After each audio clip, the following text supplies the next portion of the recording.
Si on s'est lancé, c'est parce qu'on a des idées, et que ces idées, on les a fait fructifier ensemble et qu'on va les porter. Ces idées, c'est René et Marianne qui vont vous les présenter. Je vous demande de les applaudir pour les encourager, c'est pas facile. Et en fait, si vous allez avec nous les aimer. Merci. Alors merci Grégoire, merci à tous d'être présents ce soir. Donc on va rentrer dans le vif du sujet, le programme de la Charente en commun pour les élections départementales 2021. Eh bien, c'est pour une gauche de rupture dans la dignité, l'écologie, la citoyenneté. Tout le monde m'entend? Voilà, ça m'arrange. Donc ça, c'est un programme qu'on a construit entre citoyens, avec nos aînés, pour nos enfants, parce que nous voulons un avenir en commun, qui soit commun et désirable et accessible. Alors, pour comprendre un peu à quelle échelle se jouent les élections départementales, il faut connaître notre territoire. Donc la France et ses 13 régions, c'est 550 000 km², soit 67 millions d'habitants. Et notre région, la Nouvelle-Aquitaine, c'est 12 départements, soit 84 000 km², ce qui représente un peu moins de 20% de la superficie de la France, avec 6 millions d'habitants, donc un peu moins de 10%. Donc c'est quand même un territoire rural. Alors, donc là, je peux avancer ici. Donc là, la Charente, on va regarder un petit focus effectivement sur les départements de la Charente. C'est 6 000 km², soit 350 000 habitants. Alors on peut regarder un peu plus précisément cette carte. On voit bien les deux grandes agglomérations, Angoulême, qui est fortement, avec une densité de la population la plus importante, ainsi que Cognac.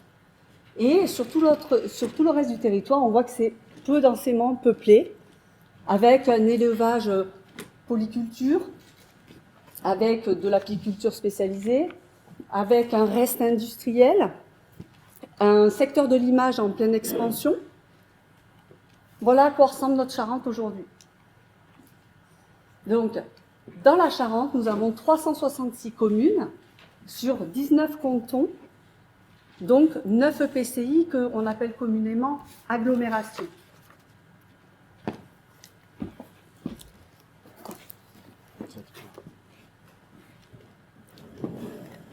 Alors oui, nous avons un projet qui est réaliste, parce qu'on veut changer le quotidien des Charentais. On en a marre des promesses non tenables, du blablabla des politiciens. Et pour cela, il faut que nous puissions lutter contre l'abstention, puisque c'est notre réservoir de voix. Donc pour ça, il faut réconcilier les citoyens avec la politique. Et c'est aussi pour ça que nous allons vous proposer un programme, un projet qui est tenable. Alors, René... Je viens de changer de prénom. C'est mon beau-père. Donc René ton beau-père, d'accord. va commencer par vous parler d'un élément phare, d'un point phare de notre programme, c'est la mobilité. Alors la mobilité et les flux, ça vient de très loin, ça vient des gilets jaunes qui n'avaient pas assez d'argent pour finir le mois et mettre de l'argent dans le gasoil pour mettre le gasoil dans la voiture. Donc en fait, on s'est rendu compte que les déserts médicaux, les déserts administratifs faisaient en sorte que les gens se déplaçaient beaucoup pour aller au travail. Et effectivement, on s'est dit, est-ce qu'on peut penser à un projet en minimisant les flux? Minimiser les flux, ça vient de très loin, on l'avait proposé sur Angoulême en commun. C'est bon pour le portefeuille, évidemment, puisqu'on dépense moins d'argent, pour la planète parce qu'on pollue moins, et ça permet d'avoir plus de temps à la maison pour créer du lien social. Le fondement de notre programme, c'est la mesure phare qui a conditionné tout le reste. Aucun Charentais ne doit se trouver à plus de 15 minutes d'un service au public. Vous comprendrez pourquoi c'est important pour nous. Alors, de quoi a-t-on besoin à proximité? On a besoin d'un centre de santé, d'un EHPAD public, d'une école. On a besoin d'un dépôt et d'un vendeur, d'une vendeuse, peu importe, d'un magasin qui vend des produits alimentaires. On a besoin de salles de réunion, on a besoin de lieux où on peut s'exprimer, s'élever via des agoras. On a besoin d'un parking de covoiturage, de la production d'énergie, ainsi que du maraîchage et des arbres fruitiers. À partir de là, on se dit que créer ces zones de service, ça ne va pas se faire du jour au lendemain. Ce n'est pas possible.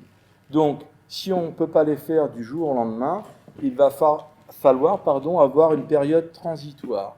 En attendant, voilà ce qu'on propose. On va avoir des zones de service qui vont être liées ici par des navettes intercantonales que le département mettra en place si nous avons la chance d'être élus. Donc, ces zones de service, elles vont contenir tous ces services de proximité à moins de 15 minutes de tout un chacun. Alors, relier ces zones de service par des navettes, bon, on l'a dit, mais gratuites en complétant le réseau actuel, est-ce que c'est tenable? Est-ce que c'est possible? Combien ça coûte? On fera un état des lieux pour utiliser l'existant et on va s'adapter à l'existant en orientant, je dirais, tout le projet du département dans ce sens. Alors, on a chiffré, parce qu'on nous reproche toujours de ne pas chiffrer. Donc, on a chiffré 10 chauffeurs. 2 chauffeurs par jour, c'est 4 000 € par mois, 2 000 € de salaire et 2 000 € de cotisation sociale. Ça coûte 480 000 €. Les 6 minibus amortis sur 5 ans, ça coûte effectivement 36 000 € par an. Et les 500 km par jour qu'on a chiffrés, c'est un peu moins de 200 000 €. En gros, si on arrondit, on arrive à 700 000 €. Retenez ce chiffre, vous verrez que par rapport au budget du département, c'est vraiment pas grand-chose. Alors notre démarche, elle a 2 objectifs. La souveraineté, parce que c'est le pouvoir de choisir son avenir pour ne surtout pas le subir, mais aussi l'émancipation, pour que l'humain s'éveille à travers ses liens sociaux, l'éducation, la culture, d'où l'importance pour nous, l'éducation populaire, vous le verrez tout au long du programme, notre incitation à l'engagement des choix que vous devez prendre. Les biens publics doivent devenir l'affaire de toutes et de tous. Alors la souveraineté et l'émancipation, mais comment? Eh bien, par la sécurité alimentaire, les eaux, les aliments de qualité, la sécurité énergétique avec des habitations bien isolées, une mobilité allégée et enfin une sécurité sanitaire et mentale, c'est-à-dire la santé du corps, de l'esprit et être à l'abri en sécurité. Alors nous allons développer notre programme ou décliner notre programme à travers 3 récits, c'est-à-dire de la maternité à l'EHPAD, donc la vie du citoyen, de la terre à l'assiette et de la pluie au verre d'eau. Alors, pour vivre dignement, parce que pour nous la dignité, la vie digne, c'est important, il faut commencer par boire et manger, c'est une nécessité. Donc, nous prendrons en charge les 15 premiers mètres cubes d'eau gratuits pour les revenus les plus modestes.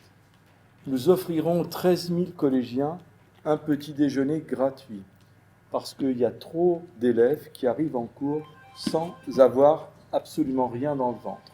Nous garantirons un repas par jour aux collégiens les plus démunis.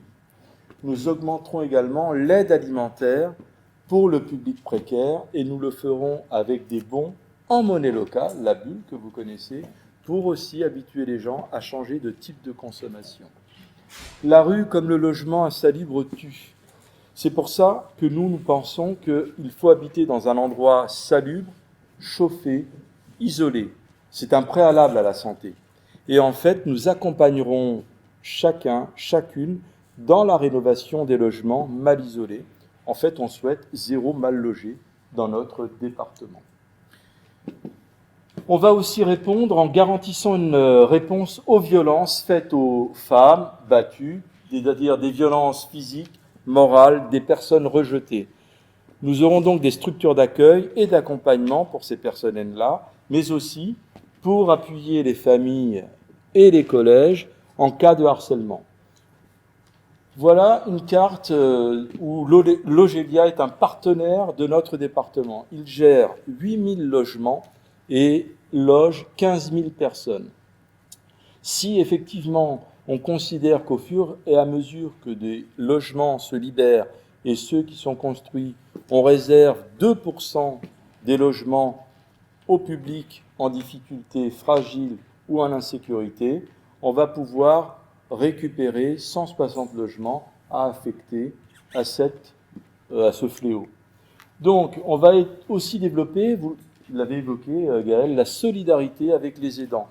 Les personnes qui s'occupent de personnes handicapées ou atteintes d'Alzheimer ont des journées très difficiles. On voudrait pouvoir leur proposer dans les structures d'accueil, c'est-à-dire dans ces zones de service au public, le moyen de se reposer en déposant les personnes dont elles ont la charge et tranquillement de leur permettre de souffler.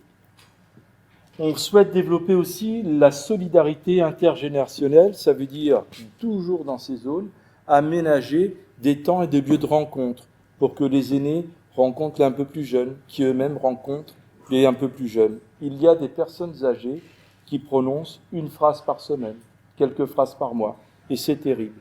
Donc on veut promouvoir les associations qui créent ce lien entre les aînés et les autres. Enfin, les accompagner également sur la fin de vie, dans une fin de vie tranquillement, digne, tout au long des années. Vivre dignement repose donc sur la santé et l'accès aux soins de qualité, Donc, dans ces centres de santé, toujours dans ces zones de service au public, à terme, on voudra des généralistes et des spécialistes. Comment les créer et comment combattre les déserts médicaux? En payant, en accompagnant les étudiants qui font des études de médecine, en proposant de les aider financièrement dans leurs études, afin qu'ils s'installent sur notre territoire. Enfin, on va vous parler de la mobilité et de la formation, parce que vivre dignement, c'est aussi se mouvoir. Donc, on a développé les transports publics, on vous en a déjà parlé, mais on a l'intention de relier toutes les pistes cyclables qui existent dans le département afin d'inciter à une mobilité douce, si ce n'est pas trop loin de chez soi. Enfin, nous voulons aussi faire comprendre que la voiture individuelle, ça peut être un objet de partage et de solidarité. On transporte des personnes, pourquoi pas un blablacar départemental, on transporte des marchandises, plein de voitures circulent avec des coffres vides, et on verra plus tard qu'il y a une plateforme qui pourra effectivement développer la solidarité. Enfin, ça va nous permettre de planifier la mutation des métiers en tenant compte des enjeux climatiques et sociaux. Le changement climatique est engagé, il va falloir s'adapter, il va falloir penser. On va dire que 80% des métiers qui vont exister dans 10 ans, on ne les connaît pas. Donc il faut être prêt, adaptable et pouvoir bifurquer. Enfin, pour nous, ce qui est fondamental dans la formation, c'est l'insertion tout au long de la vie dans le département. C'est une compétence du département. On vise le territoire zéro chômeur. C'est un objectif.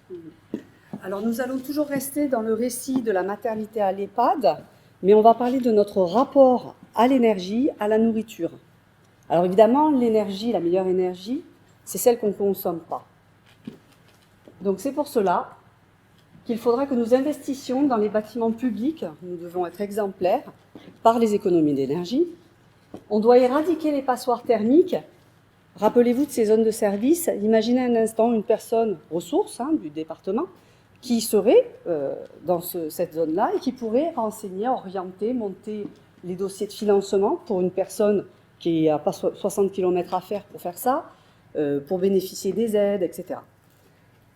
Ainsi que soutenir et favoriser la réhabilitation de l'habitat en milieu rural. Oui, arrêtons de bétonner, au lieu de faire des lotissements qui imperméabilisent nos sols, préférons réhabiliter. Et enfin, oui, soyons exemplaires aussi de ce point de vue-là, produisons notre énergie à travers des énergies renouvelables, le solaire et l'hydrogène, ce qui permettront de minimiser la pollution. Alors, on parle toujours d'énergie. Pour que le corps puisse fonctionner correctement, il lui faut aussi de l'énergie. C'est tout simplement la nourriture. C'est pourquoi nous alimenterons toutes les cantines des collèges, des EHPAD, des restaurants collectifs en repas bio. En espérant que la région, pour les lycées, qui a la compétence des lycées, nous suive dans cette démarche, et puis aussi les communes qui ont la charge de l'élémentaire. Alors, on considère aussi que tout au long de la vie, l'émancipation, citoyenneté, c'est faire société. S'émanciper, c'est s'élever, penser par soi-même et faire des choix. Faire société, pour nous, c'est quelque chose de fondamental.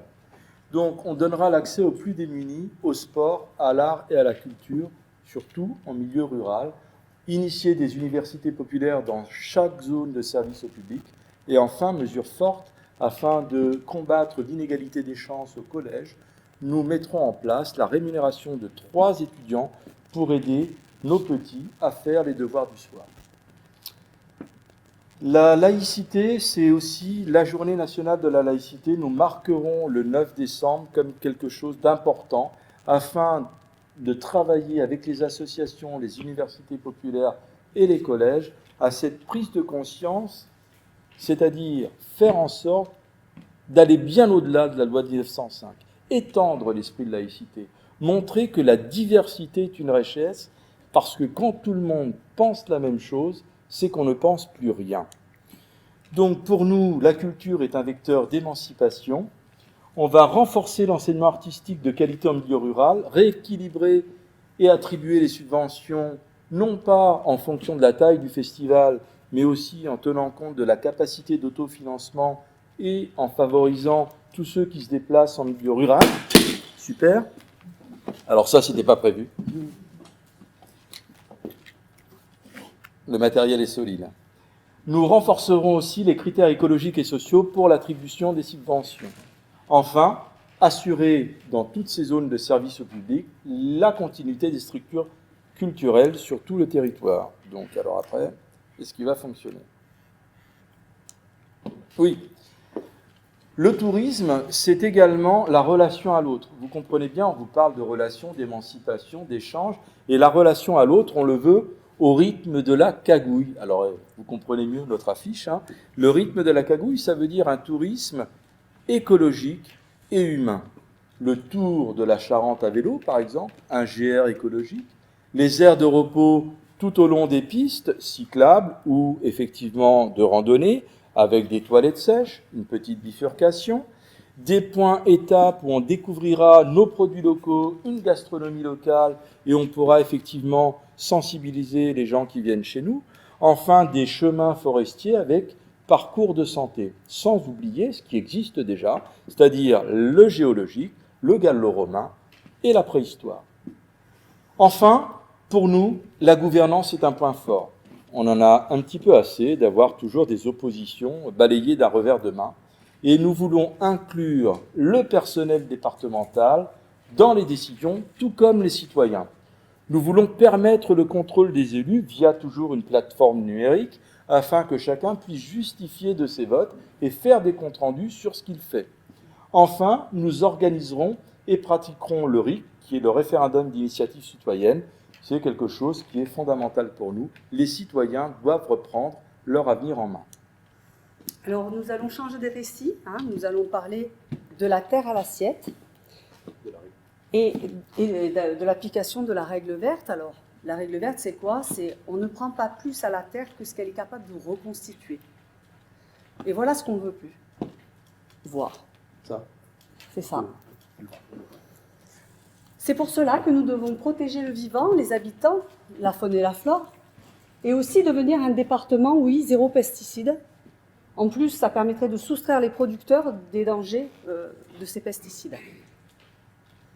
Alors, la sécurité alimentaire, c'est acquérir, vous l'avez vu quand j'ai présenté le département, c'est acquérir des terres agricoles qui sont nombreuses pour les paysans bio, encourager le passage au bio par un revenu minimum pour 100 producteurs qui s'engagent dans cette voie, avec un complément de revenu en phase transitoire, le but étant de dépasser le seuil de pauvreté.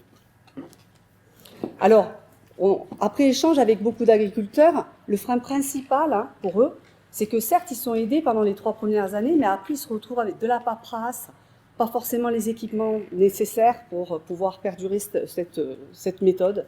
Donc, notre engagement, nous, ça sera d'assurer de la logistique, que ce soit du secrétariat, que ce soit du matériel mutualisé par des lieux de transformation, des salles de découpe, de surgélation, de séchage, mais aussi des lieux de stockage. Rappelez-vous les zones de service, on y retrouvera des zones de stockage et évidemment des lieux de distribution. Alors comment assurer aux producteurs et aux entreprises locales des débouchés? Eh bien par la commande publique. En fournissant les collèges, les EHPAD publics, les restaurants collectifs du département par, rappelez-vous, les petits déjeuners et les repas bio, par élève et par jour, mais on mettra quand même une clause environnementale. Nous déciderons, via le RIC par exemple, du nombre de kilomètres maximum que l'on souhaite pour tel et tel aliment. Est-ce qu'il est normal d'aller chercher un aliment à 1000 km? Et faire donc des choix politiques pour accentuer le bio et les circuits courts, bien sûr. Alors il y aura deux contreparties. La première sera qu'il nous donne la priorité à la commande publique, et la deuxième, c'est qu'il participe à l'insertion. Parce que quand on a un carnet de commandes qui est plein, eh bien on embauche. Et on revient sur le territoire zéro chômeur. Alors, ça passe par une pratique et des savoirs d'une agriculture paysanne. Donc c'est pour ça qu'on développera un pôle départemental des connaissances et des pratiques. Et ça se fait dès le plus jeune âge. C'est pour ça que dans le périscolaire, on incitera à ce qu'ils développent la fabrication de nichoirs, de ruches, greffer des arbres. Tout ceci, finalement, ce sont des lieux de transmission des savoirs pour une agriculture nourricière. Alors, la consommation, on en a tous une idée. On veut inciter au changement de consommation en favorisant les circuits courts. Circuits courts, on considère qu'il y a deux situations. La vente directe, d'où la possibilité de mettre dans les zones de service pour les producteurs un endroit où ils vendent directement, ou effectivement un seul intermédiaire, c'est-à-dire comme Coccinelle et Coquelicot ici, les gens déposent leurs produits et ensuite ils créent 1, 2, 3 emplois salariés et ils délèguent la vente à quelqu'un. Donc les circuits courts, nous les encouragerons par effectivement tout un réseau qu'on va retrouver dans les zones de service au public, en complément de ce qui existe déjà. On va consolider l'économie circulaire, c'est-à-dire faire des déchets des matières premières. Tout le monde sait pour le compost, mais les peaux de bêtes, ça devient du cuir. Et puis le papier, on est un département qui faisait du papier, ça vient des branchages. Et puis aussi, pourquoi pas faire des paniers pour transporter plutôt que des poches en plastique. En fait, encourager tout ça et en plus y adjoindre l'utilisation de notre monnaie locale, la bulle. Par exemple, en tant qu'élu, si on était élu, on consacrera une partie de notre indemnité en bulle pour effectivement faire tourner cette économie circulaire. En résumé, ici, on a la production, on a l'emballage, on a le transport, on a le stockage, on a la transformation, on a toute la logistique. On prépare donc, à travers notre projet, la relocalisation des activités de production essentielles, indispensables et non polluantes. Bref, les métiers de demain. Alors sachez que pour nourrir 350 000 personnes de manière bio en Charente, ça créera environ, dans tout ce cycle, 60 000 emplois, des emplois locaux non délocalisables.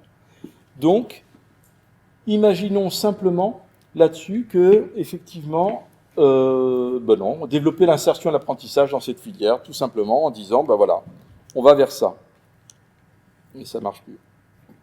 Je suis désolé. Donc, avec les associations, nous ferons des journées festives et effectivement, nous marquerons les saisons. On y verra l'art de la table, on pourra y développer des concours de cuisine avec nos produits locaux qui sont des produits bio. Nous pourrons faire du partage de semences et nous pourrons y présenter des produits novateurs. Nous ferons du 25 novembre une journée festive qui sera la journée départementale des plantations avec la participation des collèges. On plantera des fruitiers et autres essences. Imaginez simplement que tous les ans, chaque Charentais plante un arbre. Ça en fait 350 000. Et au bout de 10 ans, vous avez planté une forêt. Ce qui est très très bon, je dirais, en cas de pluie, ça va contribuer à une meilleure infiltration vers nos nappes phréatiques. Alors justement, nous allons changer de récit et nous allons parler de la pluie au verre d'eau, du récit de la pluie au verre d'eau, parce que l'eau, c'est vital. Nous devons avoir pour obsession que l'eau est un bien commun. Nous en avons besoin pour se laver, pour boire, pour nettoyer son habitat, pour laver ses vêtements. Donc c'est pour cela, rappelez-vous, une des mesures très importantes, que nous rendrons les premiers 15 mètres cubes d'eau gratuits pour les plus démunis. Alors nous travaillerons bien sûr avec les EPCI, puisque c'est elles qui ont la charge du réseau de distribution d'eau, c'est évident. Donc je viens de vous le dire, l'eau est un bien commun. C'est pour ça que nous devons établir la gestion collective de l'eau par bassin versant, avec des régies et des SIDEC. Alors, il y a aussi un autre point très important, c'est qu'il faut savoir que sur le réseau de distribution aujourd'hui, il y a à peu près une perte de 20% dans les canalisations d'eau, ce qui est totalement inacceptable. Donc ça, ce sera un axe aussi prioritaire à prendre en compte, en lien toujours avec les EPCI.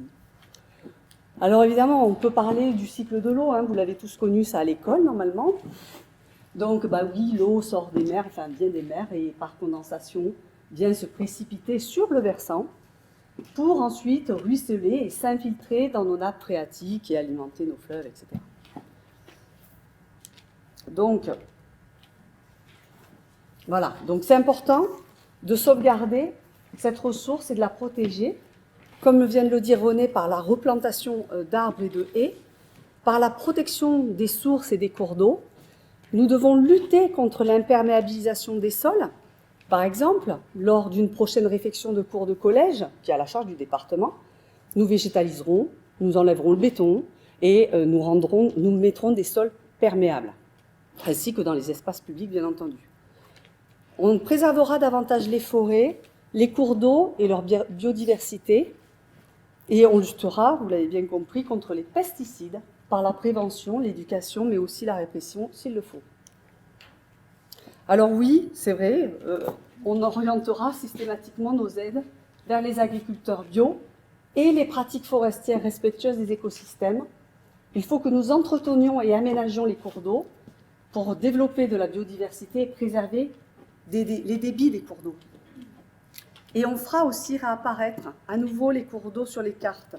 Alors pour certains, peut-être vous le savez, mais sous le mandat de François Hollande, il avait donné par arrêté l'autorisation au préfet de faire un peu ce qu'il voulait, hein, de mettre tel ou tel cours d'eau sur les cartes. Ben ça, c'est pas possible. Parce qu'un cours d'eau, c'est un bien commun. On doit savoir ce qui y découle, ce qui est déversé. Et voilà, ça sera un point important pour nous. Alors, pourquoi on s'intéresse à ce qui coule dans ces cours d'eau? Hop, parce qu'effectivement, dans le petit cycle, on peut voir ici qu'on prélève l'eau des fleuves et des nappes phréatiques. Ensuite, par bac de décantation, on va ajouter du chlore, mais aussi la contrôler pour qu'ensuite elle soit stockée dans les châteaux d'eau et distribuée. Donc vous comprenez bien que si l'eau en amont est de mauvaise qualité, ben on ne pourra plus la boire. Au bout d'un moment, il y a une limite au traitement. Donc on investira pour économiser l'eau en récupérant les eaux pluviales des toits, aussi bien sur les bâtiments publics, inciter les citoyens à le faire chez eux, pour arroser les potagers, pour, pourquoi pas, alimenter les toilettes. Est-ce qu'il est normal qu'on urine dans de l'eau potable, alors qu'aujourd'hui, 30% de la population mondiale n'a pas accès à de l'eau potable? Évidemment, ça peut faire sourire, mais oui, on y passera vers la transition des toilettes sèches, rappelez-vous, le long des GR, des pistes cyclables, etc. Nous favoriserons les projets peu hydrophages.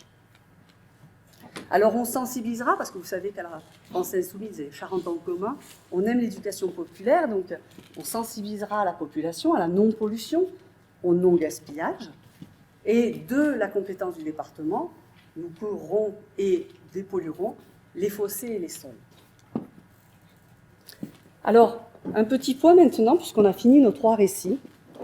Nous pouvons voir à travers finalement cette synthèse, hein, eh bien, les 3 récits, de la maternité à l'EHPAD, de la terre à l'assiette, de la pluie au verre d'eau, avec les 3 axes de travail hein, que nous retrouvons par le bouclier social et sanitaire, la bifurcation écologique et la citoyenneté-démocratie, avec les points essentiels qui vous sont cités là. Alors on aurait très bien pu se contenter de vous présenter ça, hein, comme certains le feraient, mais il était important pour nous de vous inviter à notre réflexion, de vous accompagner dans notre philosophie, dans le monde dans lequel nous souhaitons tous grandir, donc un monde en commun. Alors vous voulez des chiffres? Évidemment, beaucoup aiment beaucoup les chiffres. Alors des chiffres, René, donne-nous combien ça coûte tout ça? Alors, combien ça coûte, Marianne? Ça coûte effectivement la mobilité, on vous l'a dit, 700 000 euros, vous l'avez en tête. Les 15 mètres cubes d'eau pour les 15% les plus pauvres en Charente, c'est 2,8 millions. Les repas gratuits pour un quart des 13 000 élèves, je n'ai pas le ratio entre les demi-pensionnaires et les externes, donc on a considéré un quart, 5,5 millions. Le petit déjeuner offert aux 13 000 collégiens, 5,2 millions. Le surcoût des repas bio pour les 13 000 élèves, si tout le monde mangeait à la cantine, c'est 1,2 million. On verra que ça, on peut l'économiser. Les 3 étudiants par collège dans les 38 collèges, c'est un peu moins d'1 million. L'aide au passage bio pour les 100 paysans, leur garantir un revenu de 1 000 euros par mois, c'est 1,2 million. Ça, en fait, pardon, j'ai oublié celle-là, planter les arbres fruitiers, on s'est réservé 1 million pour planter les fruitiers à la journée, la journée de la plantation. Enfin, ça vous fait un total de 10 millions. 10 millions, sachant qu'en réorientant une partie du budget actuel de la majorité en cours, là, on peut économiser 5,2 millions. Et enfin, avec l'association Les Pieds dans le Plat, qui apprend à faire, pour un même coût à la cantine, utiliser des produits bio, on peut aussi économiser 1,2 million. En gros, le total maximum de ce qu'on vous propose, c'est 10,5 millions. Le total probable, on est plutôt aux alentours de 8 millions. Alors, qu'est-ce que ça représente, ça? C'est environ 10 millions sur 500 millions de budget, c'est-à-dire à peine 2% du budget 2021. Donc, toutes les mesures qu'on vous a présentées, 2% du budget. Si pour entretenir les routes départementales, au lieu de boucher 100 trous, vous en bouchez 98, vous offrez le service de navette. Donc, nos propositions sont réalistes et elles changeront véritablement le quotidien des Charentais. Alors, l'esprit du programme, c'est l'évolution des activités, où chacun et chacune aura sa place, et anticiper la mutation des métiers vers une planification et un retour à la terre valorisée. Alors, le levier économique, oui, parce qu'il faut sortir de cette logique marchande et finalement l'argent public est un outil puissant. Avec une gouvernance départementale qui demandera donc une transparence dans les affaires, sur la conduite des affaires, et on traitera tous les élus, même de l'opposition, avec respect, et on acceptera leurs propositions si elles vont dans le sens de notre objectif. Et on fera participer, bien entendu, les citoyens à travers le RIC sur notre plateforme numérique. Et justement, sur notre plateforme numérique, on y retrouvera quoi? Le bon coin de la solidarité. Rappelez-vous du coffre vide, du partage de la remorque, ainsi qu'un Blablacar départemental que nous avions déjà décliné dans Angoulême en commun pour les élections municipales. Il faut que nous sortions de cette logique marchande. Il faut permettre la démocratie participative qui se fera via cette plateforme. Évidemment, il nous faudra donc, des serveurs et des informaticiens dédiés. Nous avons une soulte de 2 millions d'euros, vous venez de le voir. Donc on pourra largement financer ça et même d'autres projets. Et nous proposerons aussi un guichet unique de proximité. Rappelez-vous les zones de service avec un agent territorial ou voire peut-être plusieurs qui seront présents sur ces zones-là. Oui, les services et biens publics sont la seule propriété ou les seules propriétés de ceux qui n'ont rien. Donc on peut s'appuyer sur un personnel départemental qui est une force, puisque l'on compte 2000 personnes. Alors, il est vrai que nous avons identifié peut-être, il y aura des rééquilibrages à faire, parce qu'on est surpris par les chiffres. Il faut savoir qu'il y a 840 personnes qui sont affectées au sujet de la solidarité, alors que ça représente plus de 60% du budget du département. On verra. Donc, le personnel départemental, nous les ferons participer aux décisions et c'est comme cela qu'on pourra avoir tout leur engagement dans ce projet et, si nécessaire, par la formation. Ce qui a été présenté ne sera possible qu'avec eux. Alors, vous comprenez bien que ce projet est ambitieux. Il y a des choses que l'on peut faire tout de suite avec pas beaucoup d'argent, à savoir les mesures chiffrées dans un premier mandat, c'est-à-dire c'est le temps court. Si dans ce premier mandat, vous plantez des arbres, vous récupérez les fruits quand ils seront à maturité, sur le temps moyen, c'est-à-dire au bout de 5 à 10 ans. Et enfin, pour avoir des zones de service totalement opérationnelles, il faut des infrastructures qui sont beaucoup plus lourdes, et donc c'est un temps long, c'est plus de 10 ans. En fait, ce qu'on vous propose, c'est de prendre notre avenir en main, garantir à nos enfants une activité locale pour pas qu'ils aillent chercher du travail ailleurs, qu'ils restent près de leur famille. On veut leur léguer un territoire préparé au changement climatique, il est engagé, on vous l'a dit, et on veut que chaque personne devienne actrice d'un avenir partagé. Vivre et travailler au pays, bref, des jours heureux. Voter, c'est bien. Pour un programme, c'est mieux. Votons Charente en commun. Merci pour votre écoute.